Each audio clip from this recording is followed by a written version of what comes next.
जो भी चाहिए ZEE5 ऐप पर पाइए। बस ZEE5 ऐप डाउनलोड कीजिए और फ्री में देखिए। कभी भी कहीं भी। प्यार ऐसा जो करता है क्या मर के भी मरता है, आओ तुम भी आज सुन लो। मैंने उसकी रिपोर्ट की कॉपी कंप्यूटर में देखी है और मैंने देख लिया वो प्रेग्नेंट है। मैंने स्क्रीनशॉट भी ले लिया है। यस, अब ऋषभ उस शल्य से शादी करने से बच जाएगा। प्रीता, तुम जानती नहीं तुमने कितनी बड़ी खुशी दी है मुझे। सच में यार, सामने होती ना तुम्हें गले लगा लेता। ऋषभ जी, आज इस रिकॉर्डिंग से ना ये पता चल जाएगा कि जिसको फोन कर रही है ना वो बंदा है कौन। आज इस मास्टरमाइंड का चेहरा सामने आएगा ऋषभ जी, और इसका शादी वाला खेल खत्म।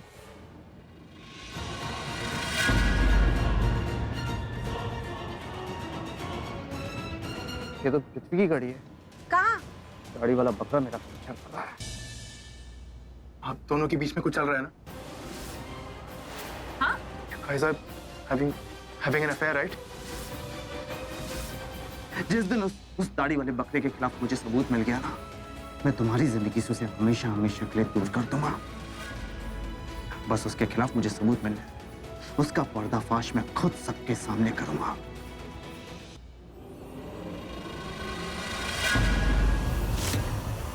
इसका मतलब वो तुम हो जो लूथरा फैमिली को बर्बाद करने की कोशिश कर रहा है। पिताजी देखिए, आप मेरी होने वाली पत्नी है, आपको तो मुझे सपोर्ट करना Oh, चाहिए। shut up! मैं और तुम्हारी होने वाली पत्नी कभी नहीं। You only deserve this.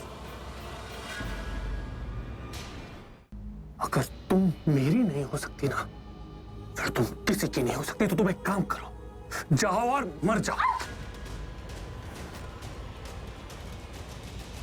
तुमने मुझसे पूछे बिना मेरा प्रेगनेंसी टेस्ट किया? डॉक्टर प्रीता अरोड़ा ने कहा था। उससे रिपोर्ट्स देख ली है? देख ली। वो शर्लिन की मेडिकल रिपोर्ट आनी थी हॉस्पिटल से, आपने रिसीव की है क्या? मेरे हाथ से कहीं गिर गई, कब से ढूंढ रही हूँ बेटा, रिपोर्ट मिल ही नहीं रही है। कन्या भी आ गई, चलिए सगाई की रस्म शुरू करते हैं।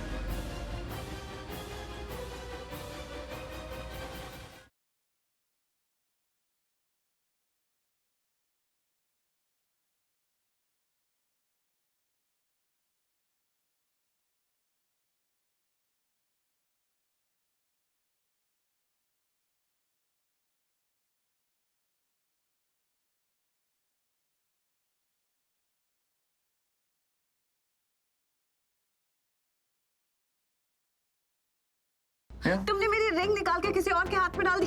मैं ओवर रिएक्ट कर रही हूँ। ऑफ कोर्स तुम ओवर रिएक्ट कर रही हो, लेकिन होता है, लोगों का रिश्ता टूटता है ना तो वो ओवर रिएक्ट करते हैं। तुम्हारी तो सगाई टूटी है। आज जो तुमने किया है ना, उसे अव्वल दर्जे की बदतमीजी कहते हैं। Oh really? मुझे तो लगा उसे आजादी कहते हैं। मैंने उस दाढ़ी वाले बकरे से तुम्हें हमेशा हमेशा के लिए आजाद कर दिया। मेरी बेटियां एक दूसरे से बहुत प्यार करती हैं और एक दूसरे के लिए कुछ भी कर सकती हैं। आज उन्होंने तुम्हें बख्श दिया, लेकिन कल का पता नहीं, कल वो तुम्हें बख्शे या ना बख्शे। इतनी बार कहता हूँ कि पृथ्वी गलत है, तुम मेरी बात ही नहीं सुनती। पृथ्वी जी मेरे होने वाले पति हैं, उनकी मैं रिस्पेक्ट करती हूँ और तुम उनके बारे में बकवास करते रहते हो मेरे सामने, तो मैं कैसे सुनूं? ठीक है, एक काम करो, उस बकरे पे ना नजर रखो कि वो चीज क्या है, तुम्हें पता चल जाएगा। जो मैं उसके बारे में कहता हूँ ना, वो एक एक चीज सच है।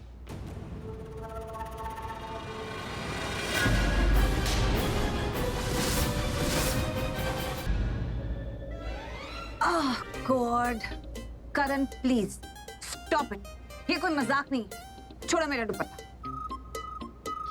छोड़ो करण, तुम पहले ही मेरा दुपट्टा फाड़ चुके हो। मैंने इतनी मुश्किल से फिक्स किया है, अब तुम दोबारा।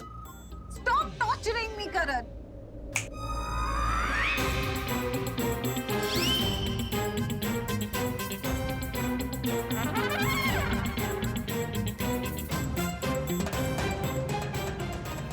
सॉरी।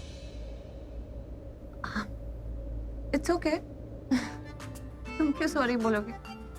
ये मेरा दुपट्टा तुमने थोड़ी फंसा है। तुम्हारा ऊपर का हमारा बिल्कुल खाली है ना। सॉरी मुझे नहीं, तुम्हें बोलना है मुझे। पढ़े लिखे गवार, मैं क्यों तुम्हें सॉरी बोलूंगी? एक्सक्यूज मी, क्योंकि तुम्हें लगा कि मैंने तुम्हारा दुपट्टा पकड़ा हुआ है। ओके, फंसा कहीं और था, तुमने इल्जाम मुझ पे लगा दिया, पता नहीं क्या कुछ सुना दिया यार। सॉरी। अच्छा okay, sorry.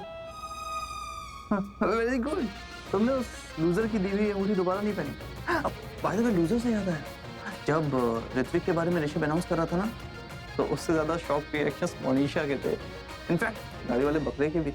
Yes Oh my God, please don't start now. तुम हाथ धो के जब देखो पृथ्वी जी के पीछे क्यों पड़े रहते हो? मैं पीछे पड़ा रहता हूँ। तो मुझे तो ऐसा लगता है कि वो हम सबके पीछे पड़ा है यार, पार्टी के बीच में से भी गायब हो गया था, समझी तुम? जैसा आप देख रही हैं आंटी वैसा कुछ नहीं है। मैं ये इनके गले में कुछ फंस गया था। मैं तो इसी रास्ते से जा रहा था। भेलपुरी खा रहे थे। आंटी मैंने भेलपुरी खानी बंद कर दी, खाता ही नहीं भेलपुरी। मैं बस यहाँ से गुजर रहा था तो ये ऐसे ही खांस रही थी। मैंने इनकी खांसने की आवाज सुनी तो मैं अंदर आया तो मैंने देखा कि इनके इनके इनके गले में कुछ फंस गया है, तो बस वही निकाल रहा था। निकाल दिया। आप ठीक है ना मोनिशा जी? जी। बच गई। मुझे तो ऐसे लगता है ना कि आंटी भगवान ने ना मुझे इस घर में ना लोगों की जान बचाने के लिए भेजा है। याद है आपको, आपने ही मुझे क्या टैग दिया था? ऋत्विक द रक्षक। जब मैंने उस दिन ऋषभ जी की जान बचाई थी, आज मैंने मोनिशा जी की जान बचाई। अब ठीक है ना? बच गई है, इनकी जान बच गई। बिल्कुल सच कह रहे हो बेटा, तुम तो लूथरा हाउस सबकी जान बचाने ही तो आए हो। मैंने उस दिन तुमको बिल्कुल सही टाइटल दिया था, ऋत्विक द राक्षस नहीं, ऋत्विक द रक्षक। तुम बिल्कुल सही वक्त पे आए हो। बस एक मैं ही हूँ जो गलत वक्त पे आ गई। Sorry for that. हाँ, माफ कर देना बेटा, लेकिन तुम बिल्कुल सही टाइम पे आए हो, सबकी जान बचाने आए हो, सही जा रहे हो। रोना बंद करो, just relax, just calm down, सब ठीक हो जाएगा। ये वो फिक्र तो नहीं है जो एक अनजान अजनबी दिखाता है किसी के लिए। तुम पृथ्वी के रूम में गई थी?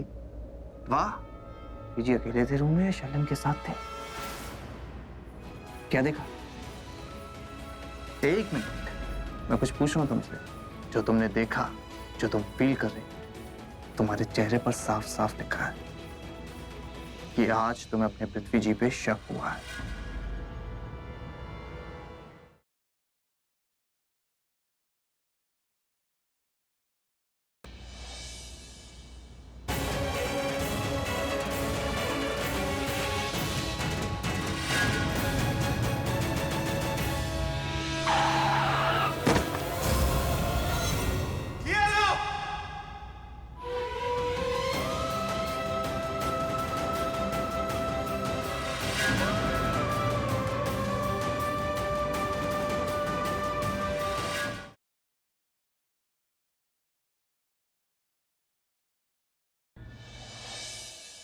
माँ का आंचल एक बच्चे के लिए पूरी दुनिया होता है, और तुम ऐसे ही लड़की से शादी कर लेना जिसका आंचल तुम्हारे बच्चे ने खुद चुना हो। आज अगर तुम्हारे बच्चे की माँ की जगह कोई ले सकता है तो वो है कल्याणी।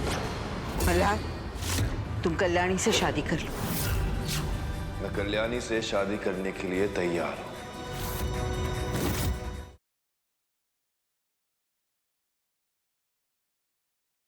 गुड्डन तुमसे न हो पाएगा में महासप्ताह के तीसरे धमाकेदार एपिसोड में देखिए कि बड़ी बहू ने रचा एक नया इतिहास और बेचा अपनी सास को रद्दी के भाव। अब क्या बचा पाएगा अक्षत गुड्डन को इस मुसीबत से, और क्या मना पाएगी गुड्डन अपने परिवार के साथ दिवाली? जानने के लिए देखते रहिए गुड्डन तुमसे न हो पाएगा।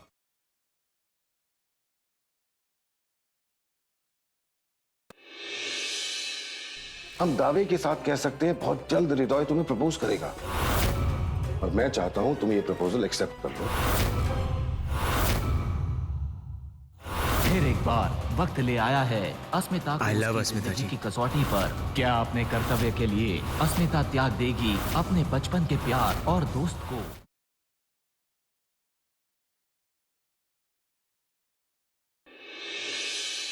किस किस्म के लोगों को रखोगे तुम नौकरी पर? उम्र दराज लोग को रखे, अपनी जिंदगी में जो तजुर्बे उसने पाए ना वो हमारे प्रोजेक्ट में इस्तेमाल कर सकता है। यहाँ बात है जोश की, जज्बे की, जो हमें कॉलेज से ताजे निकले हुए लड़के और लड़कियों में मिलेगा, जिनकी एक नई सोच हो, तजुर्बा। बहस नहीं, हमें अपने ख्वाब में अपने साथ किसको जोड़ना है ना, हमें अच्छे से मालूम है।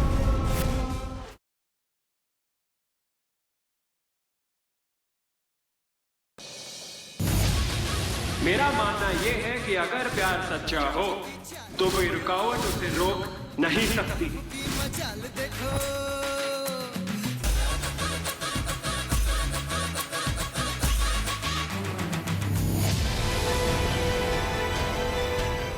मुझे पता था तुम ठीक हो। जिसने भी ये कहा है ना वेदिका जी, बिल्कुल सच कहा है कि प्यार करने वाले एक दूसरे को ढूंढ ही लेता है। मौत भी ऐसे दो दिलों को अलग नहीं कर सकती वेदिका जी।